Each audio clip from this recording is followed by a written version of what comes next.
এলোমেলো দিয়ে আজকের ভিডিওটা শুরু করছি। আসসালামু আলাইকুম। যে যেখান থেকে ভিডিওটি দেখছেন আশা করছি অনেক ভালো আছেন। আলহামদুলিল্লাহ আমিও অনেক ভালো আছি। তো অনেকদিন পর ভিডিও নিয়ে আসলাম। তো এটা কিন্তু ঈদের আগের ভিডিও, বাড়ি যাচ্ছিলাম তার জন্য গুছিয়ে নিচ্ছি, সেই ভিডিওটা শেয়ার করছি। তো আমার অনেক ইউটিউব বন্ধু আমাকে নক দিয়েছিল যে আমি কেন ভিডিও দিচ্ছি না।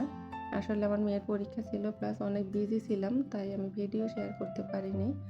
সুমাইয়া সিম্পল লাইফস্টাইল থেকে আপু আমাকে নক দিয়েছিল, এসআর ফ্যামিলি আপু আমাকে নক দিয়েছিল, আরও অনেকেই দিয়েছিল। সত্যি কথা বলতে আমার মনে নেই যে কোন কোন আপু আমাকে নক দিয়েছিল।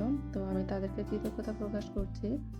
আসলে এই প্ল্যাটফর্মে কাজ করতে না আসলে বুঝতাম না যে পর মানুষও এত আপন হয়ে যায়। তো আমি কিন্তু আসলে আর্নিংয়ের চিন্তা করে এখন আর কাজ করি না, কারণ আমার ফেসবুক মনিটাইজেশন আছে আলহামদুলিল্লাহ।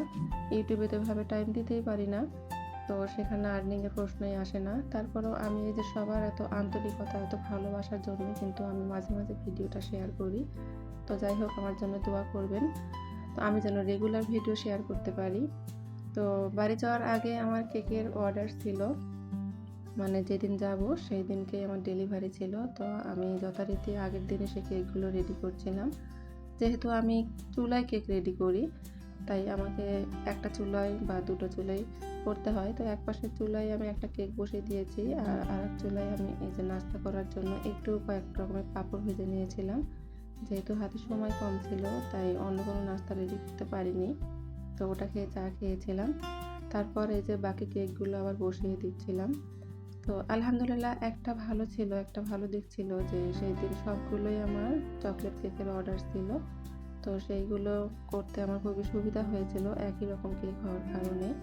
তো এই ফাঁকে একটু বলে নেই, যারা ফেসবুক থেকে আমার ভিডিওটা দেখছেন প্লিজ একটা লাইক করে দিবেন এবং ফলো দিয়ে পাশে থাকবেন। আর ইউটিউব থেকে যারা দেখছেন প্লিজ একটা সাবস্ক্রাইব করে দিয়ে পাশে থাকা বেল আইকনটা প্রেস করে দিবেন, যাতে করে আমি যখনই কোনো ভিডিও ছাড়ি সঙ্গে সঙ্গে একটা নোটিফিকেশন পেয়ে যান। এই কাজগুলো যারা অলরেডি করে দিয়েছেন তাদেরকে অসংখ্য অসংখ্য ধন্যবাদ এবং মন থেকে অনেক অনেক দোয়া রইল। আমি আসলে এভাবে গুছিয়ে কথা বলতে পারি না, তার জন্য আপনারা একটু আমার সুন্দর দৃষ্টিতে দেখবেন। তো আমি কেক বানিয়ে তারপরে এই যে রাত্রের রান্না করতে গিয়েছিলাম, তো বটবড়ি চচ্চড়ি করেছি। তো বটবড়িগুলো খুব একটা ভালো ছিল না, কিন্তু আমার খেতে ইচ্ছে হয়েছিল তাই আমি ওই রকমই নিয়ে এসেছিলাম। তো বটবড়িটা কিন্তু আমার পছন্দ। তো আমি ইলিশ মাছ কাটাকুটা দিয়ে এই বটবড়িটা চচ্চড়ি করেছিলাম। তো বটবড়ি ভর্তা, বটবড়ি ডাল দিয়ে চচ্চড়ি, মাছ দিয়ে চচ্চড়ি সব কিছু কিন্তু আমার অনেক পছন্দ।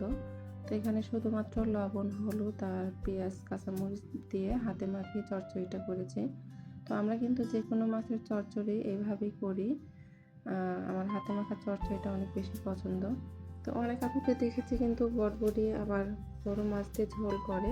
তো আমি কখনোই বটবড়ির ঝোল খাইনি, কেমন লাগে জানি না। তো একদিন ট্রাই করব চিন্তা করেছি, মনে হয় ভালোই লাগবে। যেহেতু আমি বটবড়ি পছন্দ করি সেহেতু মনে হয় খারাপ লাগবে না। তো অবশ্যই একদিন আমি ট্রাই করব। তো কোন আপুর পেজে আমি দেখেছিলাম এটা আমার মনে নেই। তো যাই হোক, আমার এই যে চচ্চড়ি মাখানো হয়ে গিয়েছে, তো আমি এটা বসিয়ে দিয়েছি। তো চচ্চড়ি মাখিয়ে দেওয়ার পর আর কোনো ভিডিও আমি নিতে পারিনি, মানে কারেন্ট চলে গিয়েছিল, তারপরে কোনো ভিডিও করতে পারিনি ওই রাত্রে। তো পরের দিন এই যে একেবারে বাড়ির কাছাকাছি গিয়ে আমি ভিডিও নিয়েছিলাম একটু। তো আমার বোন দুলাভাই এসেছিল আমাকে নিতে, বড় দুলাভাই আসছিল। তো সেই গাড়িতেই গিয়েছিলাম, আমার ভাগ্নি ছিল। আমার ভাগ্নি মিরপুর থেকে যাচ্ছিল আর আমি এখান থেকে মানে কোনাবাড়ি থেকে উঠেছি। তো ওদের বাড়ি গ্রামে, তো আমাদের বাড়িতে আর যাওয়া হয়নি আমার। এই যে একেবারে গ্রাম্য পরিবেশ। আমার বড় বোনের বাসাটা কিন্তু আমাদের অনেক পছন্দ। আমাদের বাড়িতে না যতটা যাই আমরা, আমার বড় বোনের বাসায় কিন্তু আমরা সব বেশি আড্ডা মারি। সব বোনেরা কিন্তু এখানেই যায়, কারণ আমার দুলাভাই তো দুলাভাই না, নিজের ভাই মনে হয় এত করে না, অনেক আদর করে আমাদেরকে। তো এই তো একটুখানি দেখালাম একটা সাইডে, শুধু গ্রামের বাড়ি যেরকম হয় সেই রকমই। তো এক পাশে কিন্তু পুকুর, আর এই যেগুলো কিন্তু হাঁস মুরগির জন্য ঘর করেছে, আর এইদিকে একটু সবজি চাষ করে। আর আরেক পাশে এই যে ধান ক্ষেত আছে, এটা বাসার সামনে। তো এই যে আরেক পাশে ধান ক্ষেত। তো এই খেলনাগুলো কিন্তু আমরা মেলা থেকে কিনতাম। আগে। তো আমার বোনের বাসায় আমি যাওয়ার 2 দিন আগে মেলা হয়েছিল, তো সেখান থেকে বাচ্চারা এগুলো কিনেছে। আর এগুলো কিন্তু গ্রামের বাচ্চা কাচ্চা ওদিক দিয়েই যাচ্ছিল, তো একটু ভিডিও নিয়েছি। তার এই যে মাছগুলো আমার দুলাভাই নিয়ে আসছে, তার পুকুরের মাছ আমাকে দেওয়ার জন্য নিয়ে আসছে। অনেকগুলো মাছ ছিল। তখন আবার বৃষ্টি হচ্ছিল, তো সব কিছু অন্ধকার ছিল, এই জন্য একটু অন্ধকার হয়েছে ভিডিওটা। তো অনেক রকমের মাছ ছিল এখানে, দেশি পুঁটি ছিল, রুই মাছ ছিল, তেলাপিয়া ছিল, বাটা মাছ ছিল। এই মাছগুলো কাটার পর আরও অনেকগুলো মাছ নিয়ে আসছিল। তো মোটামুটি 30-35 কেজি মাছ ছিল। তো আমাকে 20 কেজির মতো মাছ দিয়েছিল। তো আমি শ্বশুরবাড়ি নিয়ে গিয়েছিলাম আর একটু বাসায় নিয়ে এসেছি। তো ভিডিও শেষ পর্যায়ে চলে আসছি। সবাই অনেক ভালো থাকবেন, সুস্থ থাকবেন। আল্লাহ হাফেজ। আসসালামু আলাইকুম।